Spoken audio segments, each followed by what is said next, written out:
Hello everyone, welcome to I exam B students. मेरा नाम है Kailash Tiwari, ex AF union bank of India. दोस्तों, अपनी आज की इस वीडियो में हम एक फिर से एआरडी डायनामिक का इंपॉर्टेंट टॉपिक डिस्कस करने वाले हैं, जो है इकोनॉमिक सर्वे। इकोनॉमिक सर्वे बहुत इंपॉर्टेंट होता है स्पेसिफिकली नाबार्ड एग्जामिनेशन के लिए। अगर लास्ट ईयर आप एग्जाम देखेंगे पेपर को, तो एआरडी में तो डायरेक्ट क्वेश्चन पूछा गया था कि एज पर द इकोनॉमिक सर्वे एग्रीकल्चर का जीवीए क्या है। तो ये अकॉर्डिंग टू इकोनॉमिक सर्वे पूछा गया था, तो डायरेक्टली रेफरेंस देके पूछा गया था, इसलिए ये इंपॉर्टेंट भी होता है। और दूसरा, इकोनॉमिक सर्वे है क्या चीज, पहले थोड़ा सा आप ये समझ लीजिए। 2021 और 22 का ये सर्वे है। तो बेसिकली जैसे पूरे साल के लिए यूनियन बजट अनाउंस होता है, तो साल के एंड में वो जो पूरा यूनियन बजट अनाउंस हुआ था, जितनी भी स्कीम्स लॉन्च हुई थी या जितना भी सारा कुछ बजट दिया गया था, वो कितना यूटिलाइज हुआ, कैसे यूटिलाइज हुआ, क्या आउटकम रही है, और देन क्या रिकमेंडेशंस हैं नेक्स्ट बजट के लिए, वो इसमें दी जाती हैं इकोनॉमिक सर्वे में। इकोनॉमिक सर्वे जब यूनियन बजट रिलीज होता है 1 फरवरी को, जस्ट उसके एक दिन पहले 31 जनवरी को रिलीज होता है। तो इकोनॉमिक सर्वे बेसिकली जो पूरे साल में बीत गया है यूनियन बजट, उसका लेखा जोखा होता है और नेक्स्ट बजट के लिए रिकमेंडेशंस होती है। तो इससे डायरेक्टली क्वेश्चंस पूछे जाते हैं एआरडी में। इवन ईएसआई में भी क्वेश्चंस पूछे जाते हैं। ईएसआई का अगर आप पार्ट देखेंगे तो काफी स्टैटिक और डायनामिक पार्ट आपका कवर होगा। सुशील रगड़े सर ने अपनी वीडियो में बताया था, तो सुशील रगड़े सर वाली आप वो वीडियो देख सकते हैं। वहां पे सर ने बताया कि कौन कौन से चैप्टर को आपको कैसे कैसे कवर करना है, और इसके साथ साथ हम आगे न्यूमेरिकल्स जो ऑब्जेक्टिव क्वेश्चंस हैं वो भी इसके ट्राई करेंगे। तो एग्रीकल्चर सेक्टर पे हम फोकस रखेंगे, पूरा इकोनॉमिक सर्वे नहीं डिस्कस करेंगे, क्योंकि एआरडी से रिलेटेड ही हम डिस्कस करेंगे। और अगर आप नाबार्ड का एग्जाम भी देखेंगे तो यहाँ पे जो ईएसआई और एआरडी आता है वो केवल रूरल एरिया या फिर रूरल इंडिया से रिलेटेड ही आता है, तो उतना ही हम डिस्कस करेंगे। बुकलेट का मैंने आपको पहले भी बता ही दिया है, तो इसके अकॉर्डिंग आई होप कि आप पढ़ रहे होंगे। बेसिकली क्या है कि आप उसको एज अ चेकलिस्ट भी यूज कर सकते हैं कि आपने ये टॉपिक्स तो कवर कर लिए हैं। इसके अलावा अगर आप देखेंगे नाबार्ड में अभी हम 50% फ्लैट ऑफ आपको प्रोवाइड कर रहे हैं। अगर आप इसके अलावा कोई दूसरा हमारा कोर्स लेना चाहते हैं तो उसमें 47% ऑफ चल रहा है, नाबार्ड के अलावा आईबीपीएस एएफओ या फिर बाकी दूसरे एग्जामिनेशंस के लिए। देन स्टार्ट करते हैं हम अपना इकोनॉमिक सर्वे 2021 एंड 22 का। तो अगर आप एग्रीकल्चर की ग्रोथ देखेंगे तो जो ग्रोथ रेट था एग्रीकल्चर का 2021 एंड 22 में according to the first advance estimate ये 3.9 रहा है। लास्ट ईयर 3.6 था, उससे पहले 4.3 था। तो ये जो प्री कोविड वाला टाइम था उसमें ये ज्यादा था, उसके बाद ये थोड़ा सा डिक्रीज हुआ है। ये प्रोडक्शन का है। अगेन खैर प्रोडक्शन तो जो फोर्थ एडवांस एस्टिमेट 2021 एंड 22 का अभी अगस्त में आएगा, वो आपके एग्जाम के लिए इंपॉर्टेंट होगा, तो इसको आप जस्ट ऐसे ही देख सकते हैं। देन रिकमेंडेशंस, जो मैंने आपको बताया ना कि इकोनॉमिक सर्वे पूरे साल का लेखा जोखा होता है और इसमें रिकमेंडेशंस दी होती हैं, तो रिकमेंडेशन हमारे लिए इंपॉर्टेंट है। जैसे पहली रिकमेंडेशन है shift focus toward the harnessing potential of allied activities like animal husbandry, dairying and fisheries. तो एग्रीकल्चर से इसको शिफ्ट करके एलाइड सेक्टर की तरफ किया जाए। तो आप देखेंगे इसके लिए बहुत सारी स्कीम्स हमारी चल रही हैं, जैसे कि प्रधानमंत्री मत्स्य संपदा योजना, केसीसी तो एनिमल हस्बेंड्री और फिशरीज के लिए ऑलरेडी दिया गया। Similarly animal husbandry infrastructure development fund है, DIDF dairy infrastructure development fund बनाया गया है को डेवलप करने के लिए। Then develop and implement small holding to improve the productivity of small and marginal farmer. तो स्मॉल एंड मार्जिनल फार्मर क्योंकि सबसे ज्यादा मेजॉरिटी वही है, तो उनके लिए टेक्निकल एडवांसेस करना। Then diversification toward oil seeds, pulses and horticulture, तो एरिया को इंक्रीज करना। तो आप देखेंगे एनएफएसएम है जो नेशनल फूड सिक्योरिटी मिशन, तो ये स्पेसिफिकली है डाइवर्सिफिकेशन के लिए, और इसमें फोकस किया जाता है कि जो हमारे मेन फूड ग्रेन्स हैं जिसमें पैडी व्हीट है, उसके अलावा हम पल्सेस में ऑयल सीड्स की तरफ भी जा सके। Than less water consuming crops की तरफ हमारा ध्यान रहे। Increase in agriculture research and development needed to improve the productivity. Then alternate fertilizer like nano urea and organic fertilizer, तो इसके लिए तो ऑर्गेनिक फार्मिंग को बहुत ज्यादा बढ़ावा दिया है। AI and the support startup for innovation, तो इसके लिए आपने देखा था कि एक ब्लेंडेड फंड बनाया गया है विद द नाबार्ड। तो बेसिकली जो इसकी रिकमेंडेशंस थी इकोनॉमिक सर्वे की, उसके बेसिस पे ही बजट को बनाया गया। तो अभी देख सकते हैं काफी सिमिलैरिटी भी दोनों में देखने को मिलती है।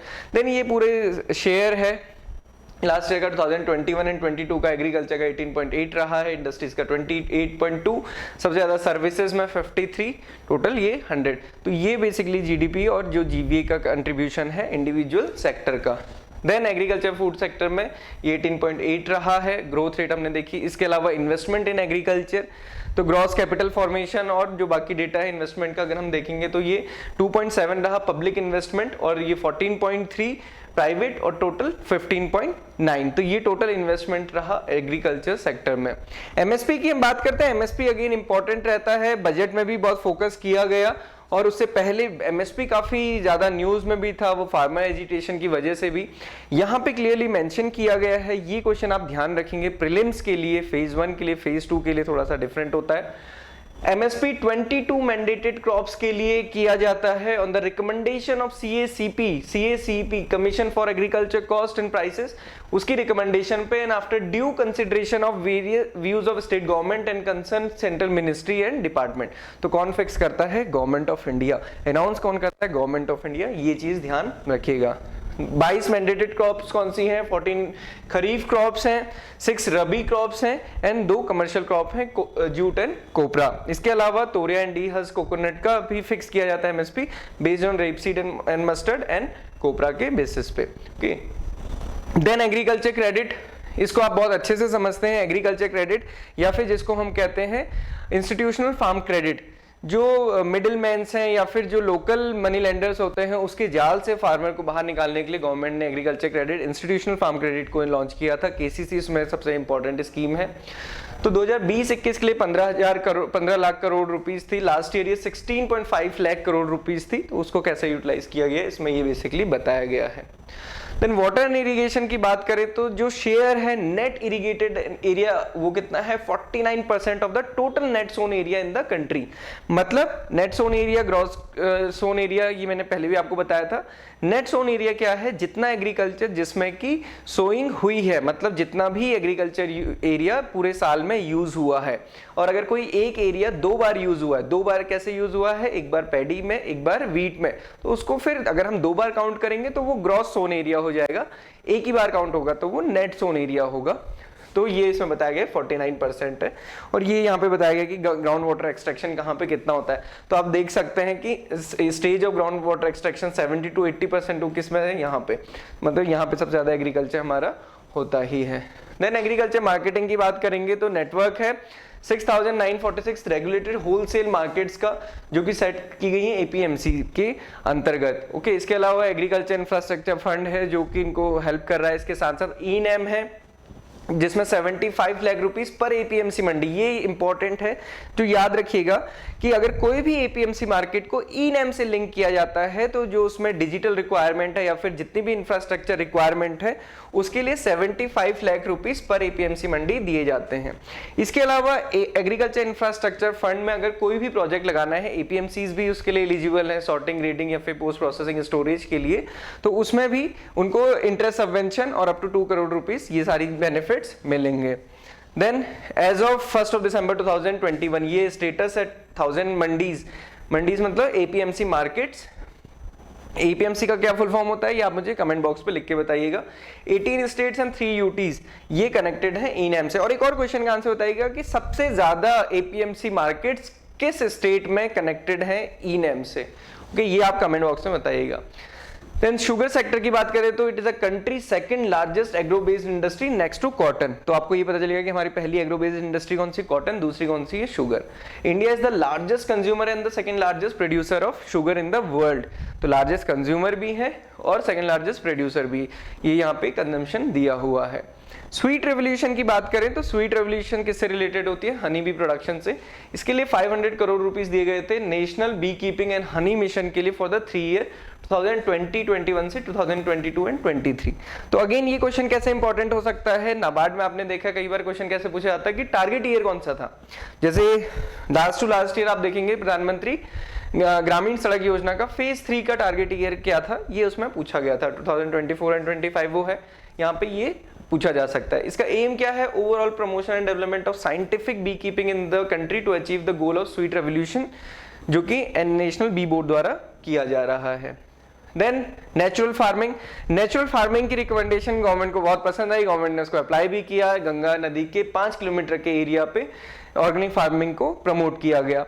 तो इसके लिए नेचुरल फार्मिंग इन इंडिया में आप देखेंगे तो एक स्कीम है डेडिकेटेड भारतीय प्राकृतिक कृषि पद्धति प्रोग्राम, बीपीकेपी स्कीम। अगेन ये मिनिस्ट्री ऑफ एग्रीकल्चर की ही स्कीम है, ये रूरल डेवलपमेंट की नहीं है, ये ध्यान रखिएगा। इसके अंदर फाइनेंशियल असिस्टेंस भी दी जाती है 12,200 rupees per hectare for 3 year. ये नेचुरल फार्मिंग के लिए है। इसके अलावा अगर आप देखेंगे तो जो स्कीम है ऑर्गेनिक फार्मिंग के लिए, परंपरागत कृषि विकास योजना, तो परंपरागत कृषि विकास योजना में मतलब किसी लैंड को कन्वर्ट करना है अगर एग्रीकल्चर लैंड में, तो उसमें भी सब्सिडी दी जाती है। आप मुझे कमेंट बॉक्स पे लिख के बताइए कि वो सब्सिडी कितनी है। अभी कुछ दिन पहले हमने जो हम वाईटी कम्युनिटी पे अपनी इमेजेस सर्कुलेट करते हैं उसमें वो सर्कुलेट किया था, तो आपको याद होना चाहिए। एलाइड सेक्टर की बात करेंगे, एलाइड सेक्टर बहुत इंपॉर्टेंट सेक्टर है, न सिर्फ प्रोडक्शन वगैरह में बल्कि एम्प्लॉयमेंट जनरेशन की बहुत सारी उम्मीदें भी हैं, और सबसे बढ़िया प्रोडक्शन बहुत अच्छा होता है, बहुत इंपॉर्टेंट भी है, मतलब हमारे कंजम्पशन के लिए भी काफी सारी चीजें इंपॉर्टेंट है। जैसे अभी यहाँ पे देखिए जो कंपैरिजन है ये मीट प्रोडक्शन का, एग प्रोडक्शन का, मिल्क प्रोडक्शन का है। ओके 2020-21 में देखेंगे तो मीट प्रोडक्शन कितना था 6.52। ये क्या चीज है, पर कैपिटा अवेलेबिलिटी दी है, तो पर कैपिटा अवेलेबिलिटी कितनी है 6.52। मीट किस में दिया है, केजी पर ईयर में। सिमिलरली 91 क्या है, एक्स क्या है, एक्स पर एनम, मतलब एक साल में कितनी अवेलेबिलिटी है 91 की। और 427 क्या है, मिल्क, वो क्या है, ग्राम पर डे। तो ये अवेलेबिलिटी बताई गई है। मे बी ये क्वेश्चन आ सकता है बट थोड़ा डिफिकल्ट भी हो सकता है कि इतना ज्यादा इन डेप्थ ना पूछा जाए। सिंपल ये पूछ लिया जा सकता है कि स्टेट क्या है। So dairy is the single largest agriculture community जो कंट्रीब्यूट करती है 5% of the national economy, employing more than 8 crore farmers directly. तो ये मैंने आपको बताना चाह रहा था कि एलाइड सेक्टर इतना इंपॉर्टेंट है, जैसे फिशरीज वैसे ही डेयरी सेक्टर भी। India is ranked in first in milk production, contribution 23% of the global milk production. जैसे अभी हमने शुगर में पढ़ा था कि हम लार्जेस्ट कंज्यूमर है, सेकंड लार्जेस्ट प्रोड्यूसर है। मिल्क के केस में हम लार्जेस्ट प्रोड्यूसर भी, लार्जेस्ट कंज्यूमर भी हैं। पल्सेस के केस में हम लार्जेस्ट प्रोड्यूसर भी हैं, लार्जेस्ट कंज्यूमर भी हैं। तो ये चीजें आपको ध्यान रखनी है। एक चीज, मिल्क का जो प्रोडक्शन है इसका डेटा पूछ लिया जाता है, तो ये अभी 209.96 है 2020 एंड 21 के लिए। Then egg and meat production की बात करेंगे तो 3rd रैंक है हमारी एग प्रोडक्शन में एंड 8th रैंक है हमारी मीट प्रोडक्शन में। अब ये डेटा है, अगेन ये इतना इंपॉर्टेंट नहीं है, अभी हमने पर कैपिटा तो देख ही लिया है। फिशरीज का देख लीजिए, second largest fish producing country in the world, accounting for 7.56% of the global production. Different चीजें आती हैं। देखिए आप अभी यहाँ पे आपको लग सकता है कि कहीं दूसरी रैंक भी दी है, फर्स्ट रैंक भी एक्वाकल्चर में, तो अगेन रिपोर्ट्स आपको देखनी है, इसीलिए थोड़ा सा ये इंपॉर्टेंट रहता है कि किस रिपोर्ट में ये आया हुआ है। Contribute about 1.24% to the country's GVA and 7.28% of the agriculture GVA। तो ये फिशरी सेक्टर का कंट्रीब्यूशन है।